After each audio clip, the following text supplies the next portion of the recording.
So, to become an Avenger, are there like trials or an interview? Do me a favor. Can't you just be a friendly neighborhood Spider-Man? Just stay close to the ground. You're the Spider-Man from YouTube. Can you summon an army of spiders? No, Ned, no. Do you know him too? Still a shield. Can I try the suit on? Badass. It's a Civil War. Peter Parker is pretty much forced to go back to his normal life, being a high school student at Midtown High. But after his experiences in Civil War, he has a very hard time of jumping back to things. And while doing that, he is just swinging around as Spider-Man, helping people out throughout. He's helping the old lady cross the street. He's, saving bank robbers, and while doing that, he does come across a bank robbery that is using the Atari tech from the first Avengers, and because of that, he is wondering and investigating who are these people, how did they got this tech, and trying to stop whatever their plan is to oppress Tony Stark, even though Tony Stark is telling him a bunch of times to leave it to us, we know what you're doing. This movie is quite interesting due to the fact we have two studios, Marvel and Sony, teaming up to make this one Spider-Man film, and this deal that has come across starting with Civil War. What my understanding, Sony and Marvel had two different ideas. Sony wanted like a straightforward action comic book movie, while Marvel wanted like a high school 80s throwback with Spider-Man, like a Breakfast Club, Pretty in Pink, Ferris Bueller's Day Off kind of feel. And I will say this, them mushing those two ideas together, it works, because basically at the end of the day is these characters feel real. Peter Parker feels real. He is a nerdy kid outsider he's just normal. The thing about Peter Parker is, he is just a normal kid who got bitten by a spider and became a superhero.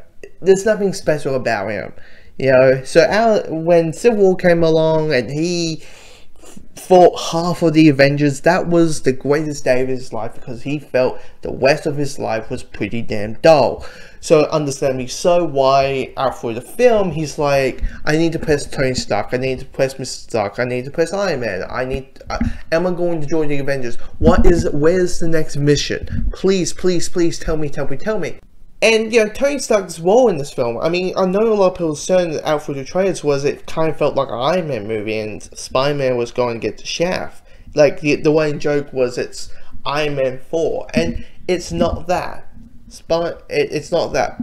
Tony Stark has only 10 minutes of screen time, really, and it works because here's the thing after the film, there is no Uncle Ben in this movie, so understandably so, Peter is probably seeking a father figure. This is for him a perfect the time in his life that he's going to turn into the man he really wants to be, right? And him with spy powers, he's probably looking at Tony Stark as you're the new Uncle Ben, and he's trying to oppress him. But oppressing him is probably not listening to him and stuff like that. It's one of those things I want to oppress Dad so much, but he keeps swimming up. Now when it comes to the villain of this movie, when I heard Vulture was going to be the main villain, I was like, really? Vulture for the comics is some old bald guy in a bear suit just swooping down, grabbing purses. I mean, how is this going to be good? And the more you mention Michael Keaton, okay, this is interesting. The moment you get him on board, and my brain kind of went on board to say, look, it's Spider-Man versus Batman. Think about it, Vulture is a good villain. Vulture does not suffer from any cliche problem that the MCU has, which is outside per se for me, Ultron. There hasn't been, maybe West Star, but there hasn't been any good MCU villains. They've all been kind of forgetful because Marvel wants to focus on the heroes. The movie's called Doctor Strange, it's called Ant-Man, it's not it's called Iron Man, it's not called the Mandarin, it's not called West Star, it's not called Loki, it's not called Yellow Jacket, it's on the hero. So they want to focus on the hero, and I'm saying so. But this one, you understand the motivation, what he's trying to do. He wants to take his crew. He basically has like a Fast and Furious type crew, which has like Shocker and the Tinkerer, which have perfect roles, because the moment you mention more than like one villain in a Spider-Man movie, everyone's like, Jesus Christ, guys, have you ever learned, like Spider-Man 3 and the Amazing Spider-Man 2, did you guys ever learn? And they did. Vulture is the main villain, he is the main antagonist, it's all screen time is on him, he is a very powerful, steady villain, and the moment we see him in that suit, it's like, woof, oh my lord, like you understand the frightness of Peter. And the action's cool. I mean, the action's quite creative, because out through the film, they understand that we kind of only see like Manhattan, and it's asking about the questions like, what if Spider-Man wasn't in New York and he was in like Queens, and it was talking about houses? What, he wouldn't be able to swing across, like trees. Could he just swing across trees and stuff like that? So there are like general questions about that. So the action's quite invented. There are a few Easter eggs that even me, I was like, oh my god, they mentioned that, and I do have a speculation about the post-credit scene, which I'm not going to spoil. Maybe I'll do it in like a couple of weeks time, about what my speculation is about the post-credit scene. And I have and it's about the third movie, not the second, it's about the third Spider-Man movie. But it's kind of nice having like a good MCU villain that isn't a robot. Of interest, Liz Allen. Liz Allen is your cliche.